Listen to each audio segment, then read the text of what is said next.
Alright guys, this is our grand finals. We have taken the 1-0 lead. Oceanborn up next. Vitality can send Solar, can send Maru. Since round 3 is Crimson Court, could send Solar, but Serral ZVZ is so freaking rock solid. They were record champion? Yeah, I mean sure, but they also had an incredibly stacked team, right? And it wasn't just Grubby. They had Todd for a while, they had Fov, they had Creophilus. Like Zeus and Fury were kind of like, alright, they were there. And they were not bad, but not quite as good as the other ones. Oh, they sent out Maru. They sent out Maru. Correct outcome was 2-0 for Serral. Next up, Serral versus Maru. Best of 2, Oceanborn first map. Then it's loser pick. You guys get 3 options from me. Serral 2-0, Maru 2-0, 1-1 draw. I'll give you guys 10 minutes. I'm gonna go ahead and take a very tiny break, and by the time that I come back, I will be talking to you guys about this clash of 2 GOATs in the grand finals. We'll do quick intros and then I'll be back, guys. Bottom right side, representing Team Vitality, it is Maru. Top left side, we are looking at the main base of the great Joona Setala, the Finnish Phenom. It's GOAT versus GOAT here in the grand finals of WTL Code S, Serral. Tiny break for me, guys. Be right back, 90 seconds. And then we'll talk about this ZVT. Hopefully one for the ages. They played against each other in EWC very recently. Serral won, but it was a 3-1. So Serral did, or excuse me, Maru did snap the streak. But it was still a 3-1 victory for Serral. Game 1 US West, Game 2 US Central. That's all I got. Be right back.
I'm back. Now I forgot to get myself a drink, but that's okay. We'll do that in a little bit.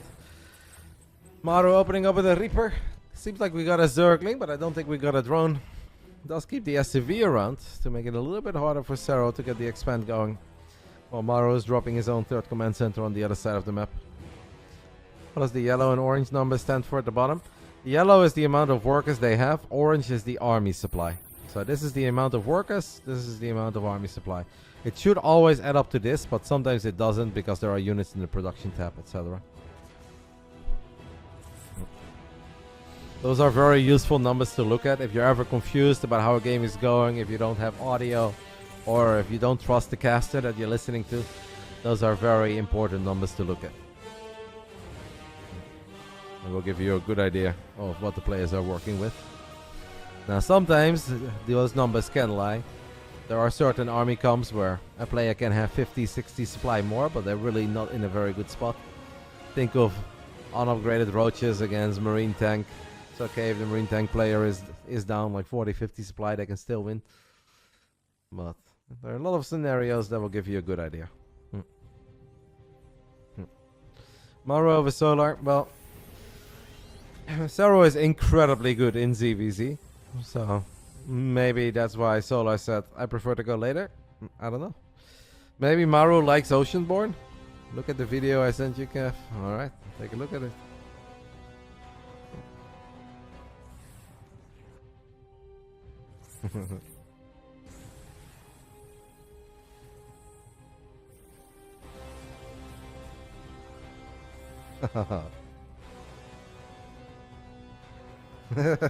Hey, careful with your monitor, mate. We need that monitor today.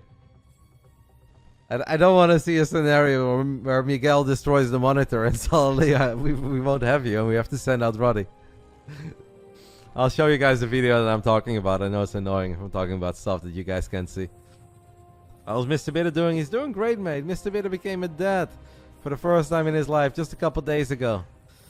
He has a son, literally born like 4 or 5 days ago, mate. So we're actually talking to him this morning. So Mr. Bitter is doing great. He's happy. And he is living the dad life now. He's living over in Gainesville, Georgia. That is where he's from. That's where he grew up. Works for his dad at the moment. Has been active in esports behind the scenes over the last few years. Actually even worked for Mr. Beast for a little bit, but he stopped with that a while ago. And he worked on some different projects. Worked for ESO in LA for a while. Worked for a different production company. And right now he's just working for his dad. Mr. Bitter is the guy that I was commentating with for a long time. As you guys know, or some of you guys know, in 2010 I was a full-time ESL employee. I did every event by myself for a couple months, including a big offline event where I was also the observer and they gave me the worst mouse ever. Still have nightmares thinking back of that. And somewhere in 2011, I believe in the summer of 2011, ESL hired Mr. Bitter to become my co-commentator. So we lived together. We worked together, and then we both moved to California together to work for NESL for 2 years. And when NESL went bankrupt, that's where we went different routes. But we always stayed in touch, always stayed friends. Mr. Bitter started working for Red Bull, was in charge of some of those Red Bull Starcraft events that you guys may remember from 2014. The Red Bull Battlegrounds, some events were mega cool. Maru, by the way, finding a lot of damage here.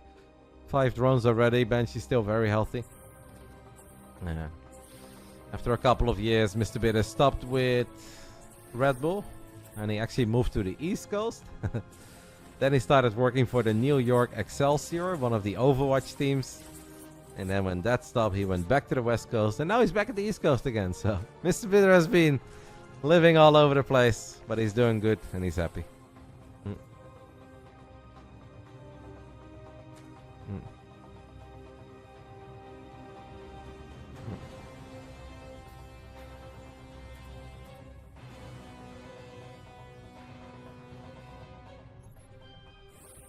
Yes, his dad, it's a bit complicated to explain because I don't understand anything of that, but it has something to do with valves. His dad runs a company in Atlanta in the business of valves, and now Mr. Bitter is helping out. I obviously don't know exactly what his day-to-day life looks like, but he has some meetings, he's in charge of making sure that companies get the right orders, etc. I don't know. It's a bit complicated, but nothing to do with esports or the internet.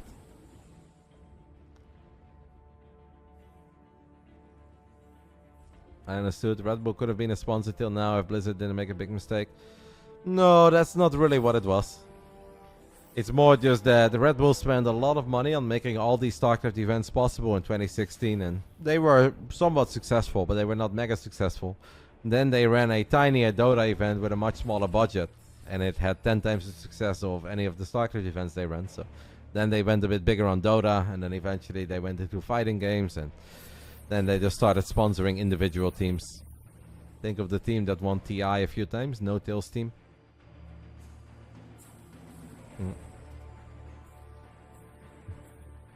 It's not right. It's way too simple to always blame Blizzard.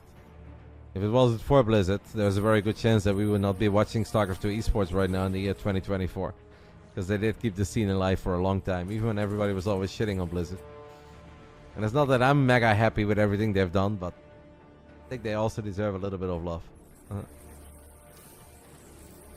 They were definitely very interested in Warcraft 3, that is correct. What Zombie Grub said is spot on.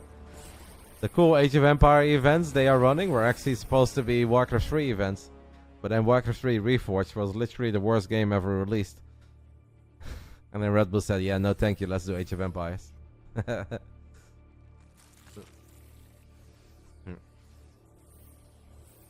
Does each dot on the UI represent one game win? It represents a life. So right now Basilisk has 4 lives. Vitality has 3 lives. So Serral setting up another 40 circling run by, or 40 circling drop. At the same time, he's thinking about absolutely going for it in the triangle. Honestly, Maru's pretty well set up. I hope that Yona is certain about this. Seems pretty good so far, as the Banelings do find good connections.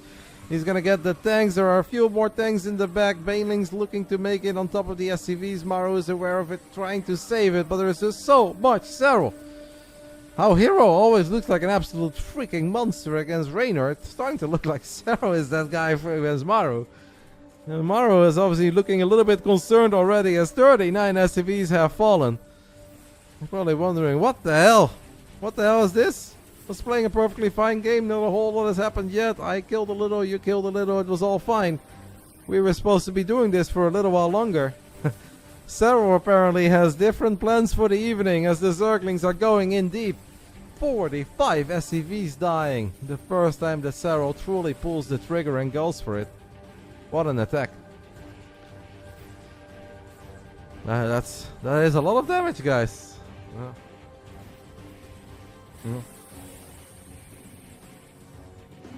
That is a lot of damage. Few Zerglings in the middle line. Widowmine fires the Zergling on the left, but a lot of these SCVs still better than bruised. Great first attack by Serral. Obviously, Maru not down and out yet. If there is one guy that is an absolute champ in hanging in there and making sure games never end and eventually turning it around, it obviously is Maru. But this was mega on the side of Serral.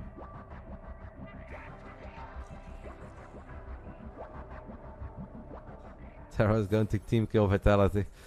I love the confidence, guys, but as I said, we were here twice before, and 2 times everybody thought that we were just gonna show up and win. And we didn't win the first time, we didn't win the second time. So, oh, that's a Widowmine with a lot of potential. Doesn't actually get the biggest shot. But obviously we are kind of flying so far. Maybe a parasitic bomb on one of these medevacs. Yep, 4 units inside of that one. Maru does unload, but is not able to save all of them. Serral has already reloaded these dropper lords as he goes in once more. 24 additional links, plus 3 carapace about to finish up. That is a lot of Widowmines, by the way. Serral uses hold position, but so dangerous to run into all of them. There's more Zerglings in the main. Eventually Serral says, enough with your Widowmines. I don't care anymore. Go ahead and get a big shot up or 2. I'm maxed out. I still have some money. I want to go for it. Let's continue trading and finding economic damage. Maru trying to micro his heart out, but everywhere we look, there are Banelings blowing up everything. And Maru will tap out. GG gets called. Serral takes the 1-0 lead. Woo! I'll take that. We'll absolutely take that.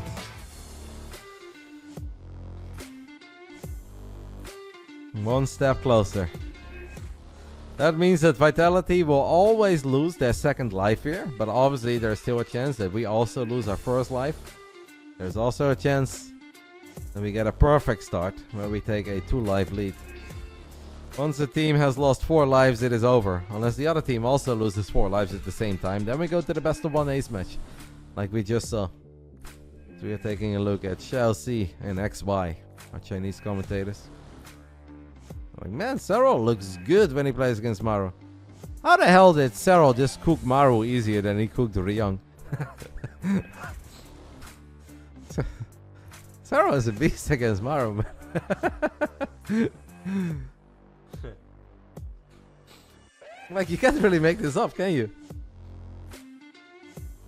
And I don't think that Serral was ever in like real trouble, but there were definitely scary moments in the series against Ryung. There was a moment where they were both maxed out and neither player really had a bank. On game 2, there were moments where maybe Ryung could have just gone for it with a very powerful marine tank push. Maru will pick Crimson Court. What was the map that Maru won against Serral at EWC, guys? I know it was a 3-1 victory for Serral. Serral won Oceanborn. Which map did Maru win? Was it Ghost? Was it Oceanborn? It was a very long game. Yeah, that was the mega long game, right? Like 40, was it an hour or something, or 50 minutes? All right. Yeah, it was mega late game. All right. Here we go. Crimson Court. Not the first time we see Crimson Court today in TVZ. Bottom left side, representing Vitality. They are the back-to-back champions of the WTL Code S. It is Maru. Top right side, he was our starting player. And he is absolutely delivering so far. The great Diona Sotala. Serral. We're going to take a little look at our Chinese sponsors. Does Serral have to play until he loses? Yes. So it's the same format as obviously in the first clan war. If Maru wins here, then we are forced to send out a new player, and Vitality is forced to send out their final player, which obviously is going to be Solar, because they're not going to send out Crank, unless Solar would literally have like no internet or something. If Serral wins, Serral will stay, and then we get to see Serral versus Solar.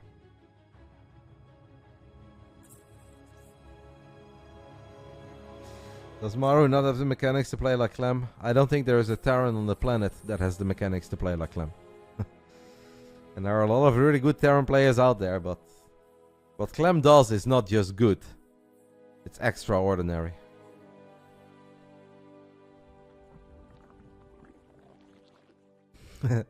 Reynor says, this is nice, getting in some rest, letting Yona do the work. Was a good interview, by the way, Reynor. Was a good interview, mate.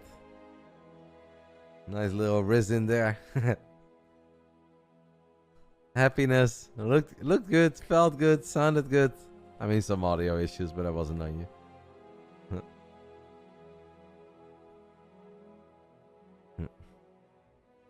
Thank you to ATL Mezume for the 33 months. Saying trust the casters.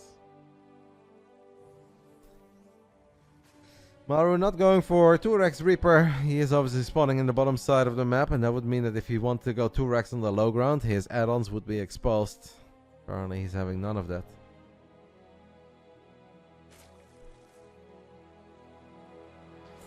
First Reaper shows up.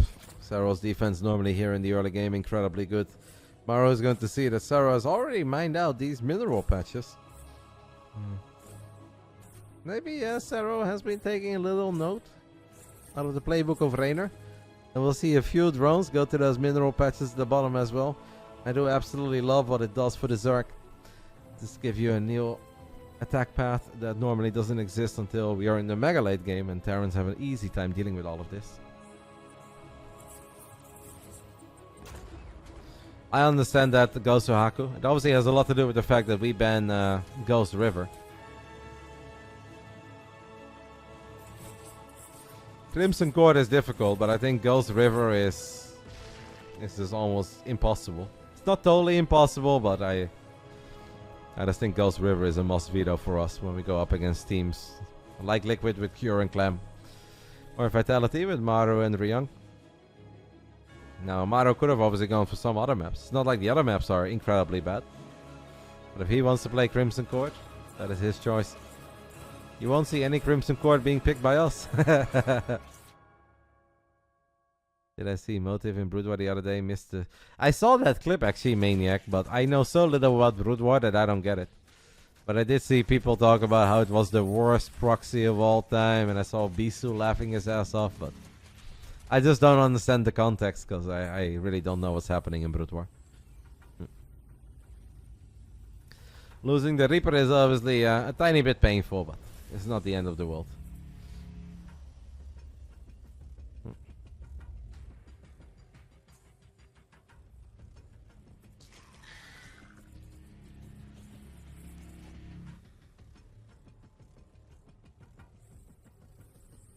He proxied the wrong spot on a 3-player map. So did he think like he scouted the main, and then he thought he wasn't there, so he proxied the other location, but instead it was actually where he scouted first? I think he was mining at that base when in fact he was. Yeah, okay.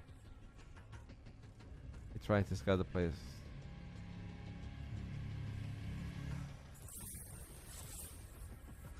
I mean, I understand that that's funny and silly, but I feel like that stuff has happened before. I shared an embarrassing story from you guys of my Warcraft 3 days, my first ever offline event, where I scouted the right side of the map. My opponent wasn't there. So then I just ran to the left side of the map. 50% chance he's either at the bottom or he's on the left side. If he's on the left side, I creep check him. If he's not, I creep it, and then I attack the bottom side of the map. So I scout the right, he's not there. I creep on the left side. I get level 2, and I run to the 6 o'clock position on Lost Temple to kill the natural. Creeps are there too. I'm like, what? There's no such thing as a human playing on one base. Turns out I played against a German player that got drunk the night before. He was hangover.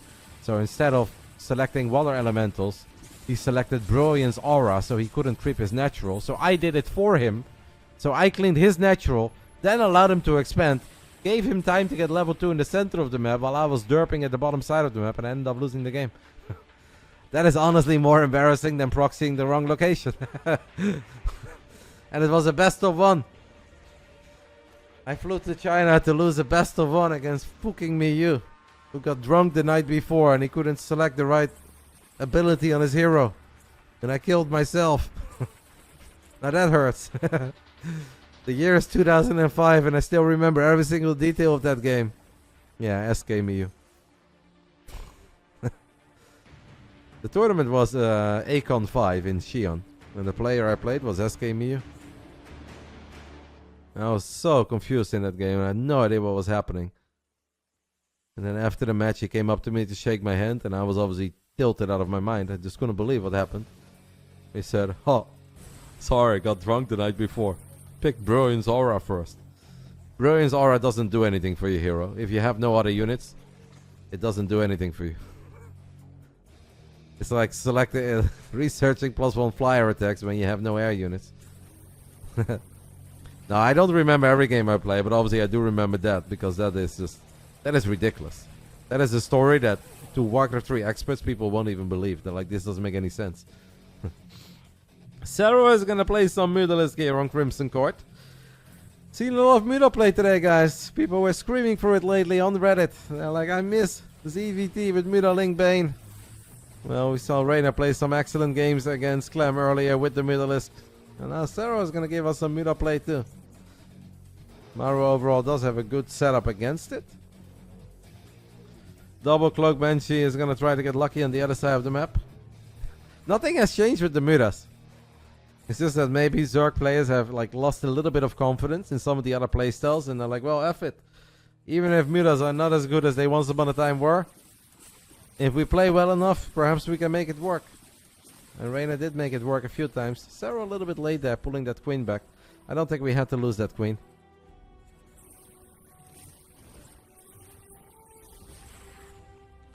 I mean, I know Toktara, I know how Brilliance Aura works, but this is 3 minutes into a human versus orc, where the only thing that human players have are footmen, militia, and an archmage. So picking Brilliance Aura first is not a thing. You pick water elementals first, and you pick Brilliance Aura second. Footmen have no energy. Yeah. Bit of a nightmare of a game for me. I'd honestly say that is more embarrassing than miscounting minerals and proxying the wrong location.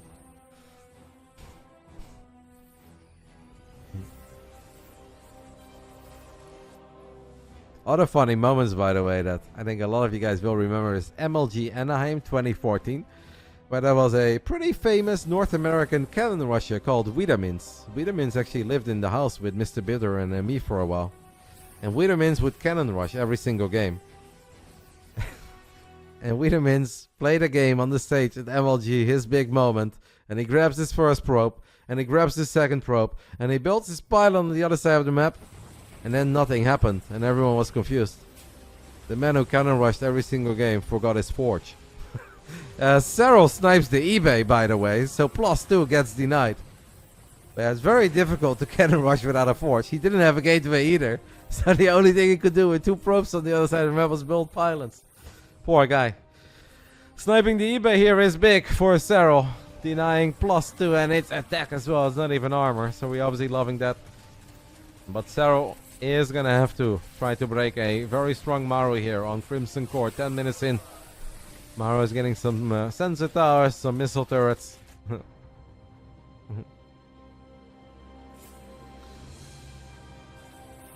I know what you're talking about, I don't know. But for some reason I can't quite come up with his name right now. Galzi? Was his name Galzi? Something among those lines. Gaulzi, I believe. As the Mutalisks fly into the triangle once more. I'm sure that the Banelings will come, mate. There's a lot of Mutalisks, by the way, by Serral. Serral's not just building a few Mutalisks to distract Maru and force out some turrets and distract him. We are building a crazy amount of Mutalisks that makes it more difficult for Maru to deal with this. And now, the fact that Serral was able to snipe that eBay that was researching +2 is so annoying. And Serral was like, I got it once, let's do it again. Good things come in pairs. Second time that Maru loses his engineering bay. You can see how annoying that is for Maru. He's gonna have +3 armor before he has +2 attack.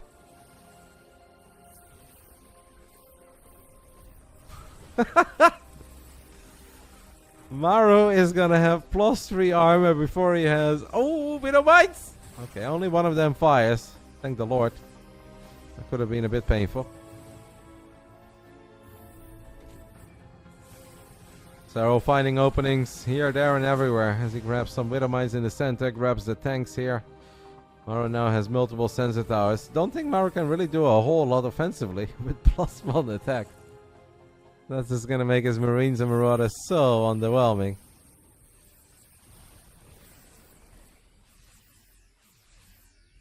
Alright, guys. Juni comes in, first time in the chat with the hot take. Maru plays like he does not care. If Maru would care, Serral would be in serious trouble in this best of 2. But we got lucky, guys. Maru doesn't care. Spicy take, my friend.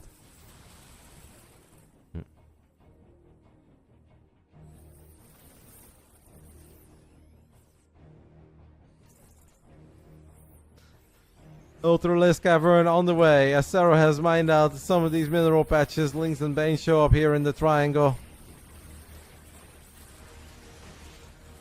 5 SCVs fall. All that Maru can really do is wait. It is hard to attack.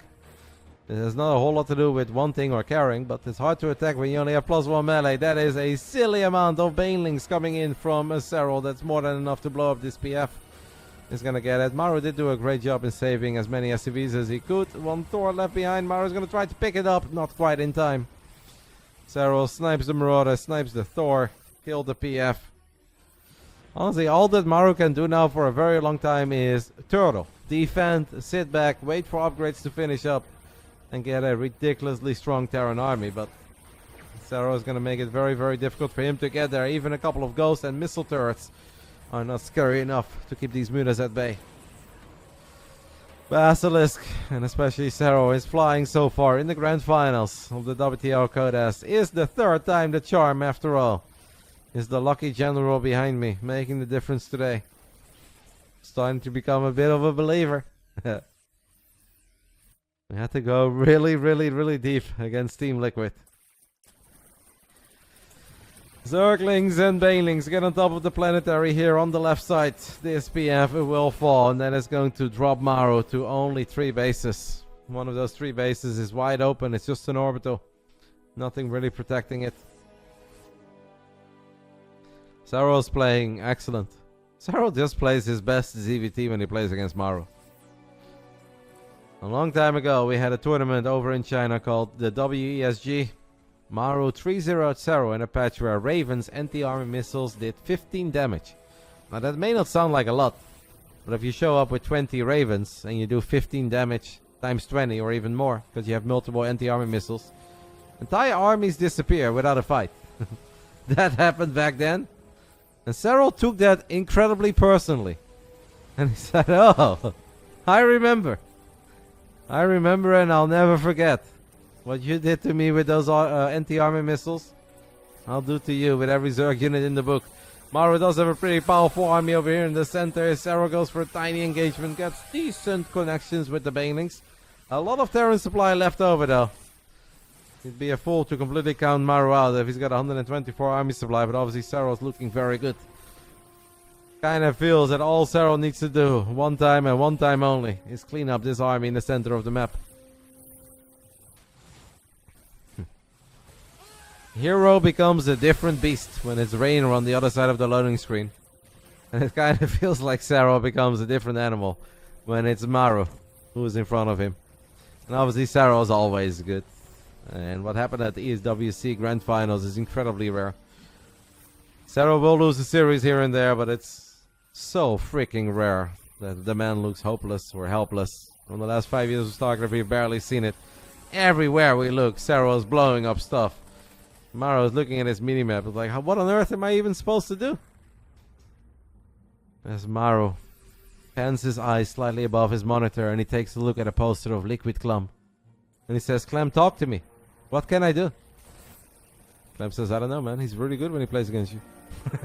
You can try to be like me. Maru's like, how can I do that? I'm like 5 years younger.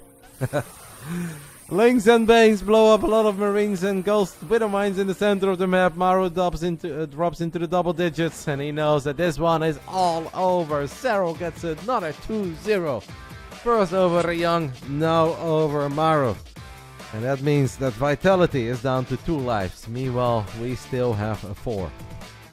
Next up, it's obviously going to be Solar. Solar can try to do what he did a year ago against us in the WTL Codes finals, and that is win a whole bunch of ZVZs. You guys were strong believers in the 2-0 for Serral, and he delivered. Serral versus Solar, best of 2. Opening map is Crimson Court. Sorry about Crimson Court again, guys, but at least it's the ZVZ.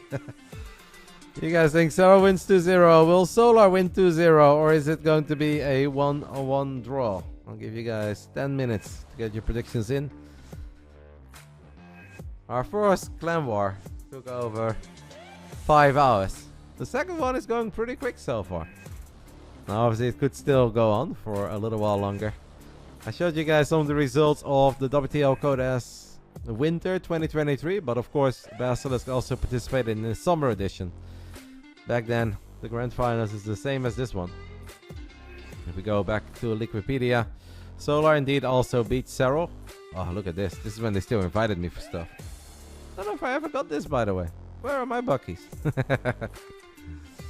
Back then, the Grand Finals was on-site gaming. On-site obviously became Vitality. And it was Solar going on a bit of a rampage. Also Maru playing some great TVZs back then.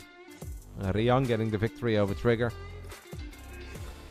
Right now, things are looking very good for us, but we ain't there yet. It's still ZVZ. It is going to be on a knife's edge. I'm gonna go ahead, guys, and take a little break. By the time that I come back, it is time for Solar versus Maru. Solar versus Serral. Cannot be Solar versus Maru. Enjoy. See you guys in a couple minutes.